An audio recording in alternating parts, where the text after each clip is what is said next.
믿음으로 이삭을 드린 아브라함에 대해서 오늘은 함께 상고하며 은혜를 나누고자 합니다. 믿음으로 아브라함은 시험을 받을 때에 이삭을 드렸다라고 표현했습니다. 히브리서 11장 17절부터 19절은 믿음의 정점을 보여주는 그러한 표현이 나와 있습니다. 약속을 받은 사람이 그 약속의 전부를 하나님께 드렸습니다. 약속을 따라 드린 겁니다.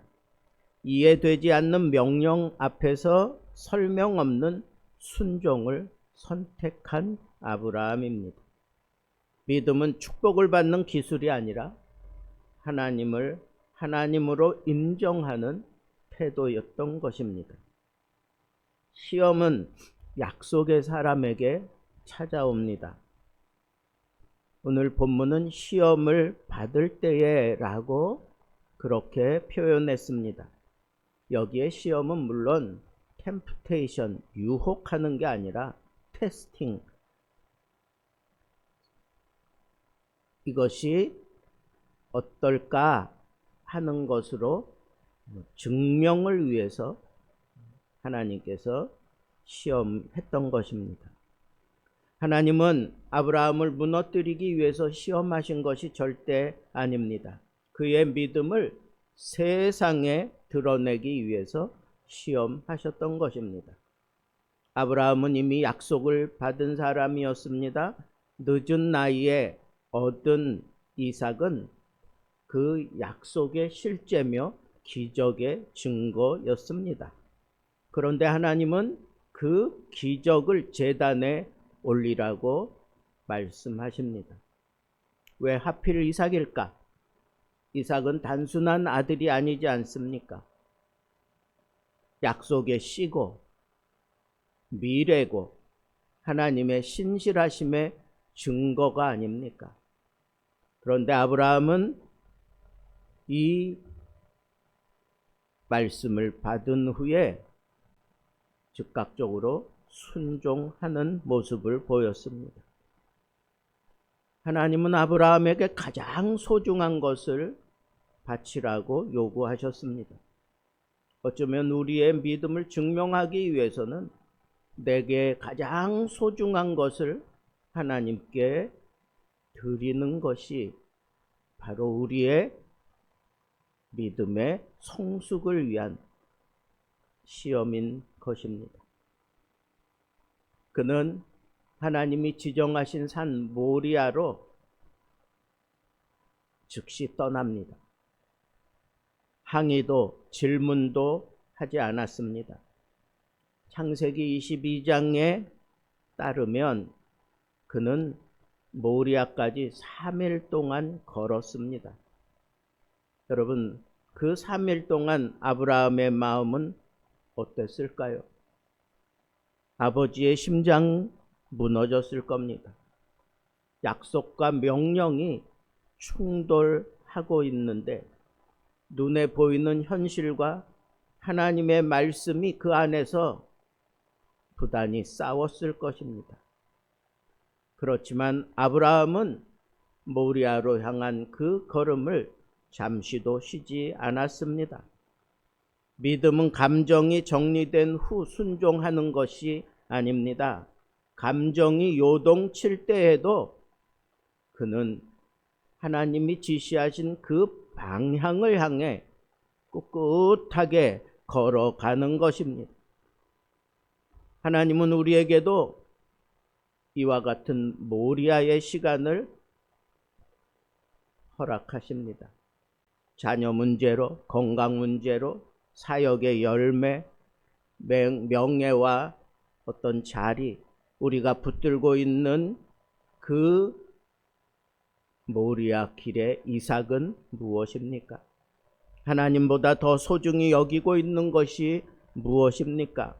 믿음은 하나님을 이용해 이삭을 지키는 것이 아니라 하나님을 신뢰하기에 이삭까지 내려놓는 것입니다. 그런데 오늘 본문에는 이삭이 이렇게 힘들고 어려운 길을 마지막 그 모리아산 정점을 향해 올라가게 만든 그 믿음이 있었음을 우리에게 보여줍니다. 모세가 붙든 믿음이 무엇입니까? 하나님이 능히 죽은 자 가운데서 살리실 줄로 생각한지라 그랬습니다. 이게 오늘 설교의 핵심입니다. 그가 하나님이 능히 죽은 자 가운데서 다시 살리실 줄로 생각한지라. 여기 생각하다라고 하는 것은 계산한다, 그리고 결론을 내린다라고 하는 뜻입니다. 아브라함은 감정적으로 순종한 것이 아닙니다. 그는 그 마음으로 믿음의 결론을 내린 것입니다. 논리는 이렇습니다. 하나님은 이삭을 통해 약속을 이루신다고 하셨다. 그런데 하나님은 절대 거짓말하실 수 없는 분이다. 그렇다면 이삭이 죽어도 하나님이 다시 살리실 것이다. 이게 아브라함에게 허락된 부활 신앙이었습니다. 구약 시대에 아직 부활 교리가 명확하게 드러나지 않았을 때 아브라함은 하나님의 성품을 근거로 부활을 계산해 냈던 것입니다. 믿음은 감정의 도약이 아니라 하나님의 성품에 근거한 결과입니다. 여러분, 아브라함은 실제로 칼을 뽑아 들었습니다. 그러나 결국은 그에게 이삭이 돌아왔습니다. 우리는 창세기 22장에서 이 사실을 발견할 수 있습니다. 그런데 히브리서가 말하는 것은 비유컨대 그를 죽은 자 가운데서 도로 받은 것이니라.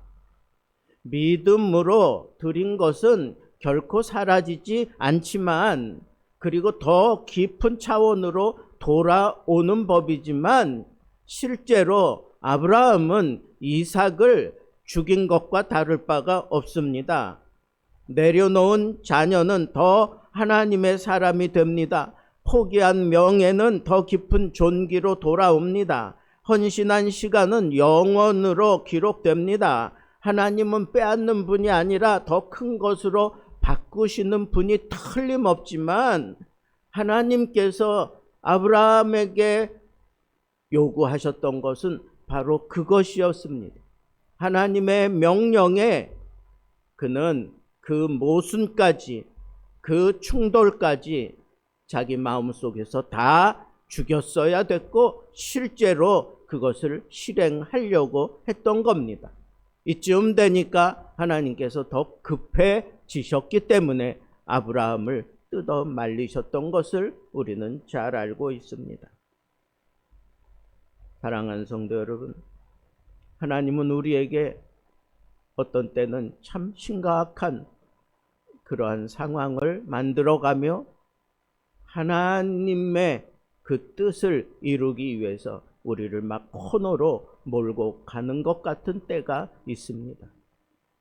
그때 아브라함처럼 우리가 하나님이 인정하는 그 자리까지 가기 위해서는 뭐 다른 거 없어요.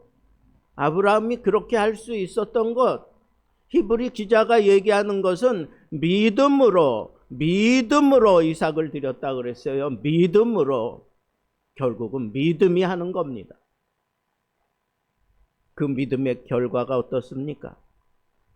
모리아와 갈보리의 연결을 우리는 영적으로 이해할 수 있어야 합니다. 그가 향해 올라갔던 모리아산은 훗날 예루살렘 성전 터가 됩니다. 그리고 그 근처 어디에서 하나님의 아들 예수 그리스도가 실제로 십자가 위에서 하나님께 드려집니다. 아브라함은 아들을 드리라는 명령을 받았지만 하나님은 자신의 아들 예수를 실제로 내어 주셨습니다. 아브라함은 마지막 순간에 멈춰 섰지만 하나님은 멈추지 않으셨습니다. 이 사건은 우리에게 이렇게 묻습니다. 너는 나를 위해 무엇을 내려놓을 수 있느냐? 그러나 복음은 우리에게 이렇게 말합니다. 나는 너를 위해 내 독생자, 독자 예수까지 내어 주었다. 더 깊은 믿음의 결과가 여기 예수 그리스도를 통해 완성되었습니다. 아브라함이 믿음으로 이삭을 드린 것은 하나님이 그 아들 예수 그리스도를 드리는 것의 예표였던 것입니다. 사랑하는 성도 여러분, 오늘 우리의 모리아는 어디입니까? 하나님은 오늘 우리에게 묻습니다. 내가 붙들고 있는 안전이 무엇이냐? 내가 놓지 않는 이삭은 무엇이냐?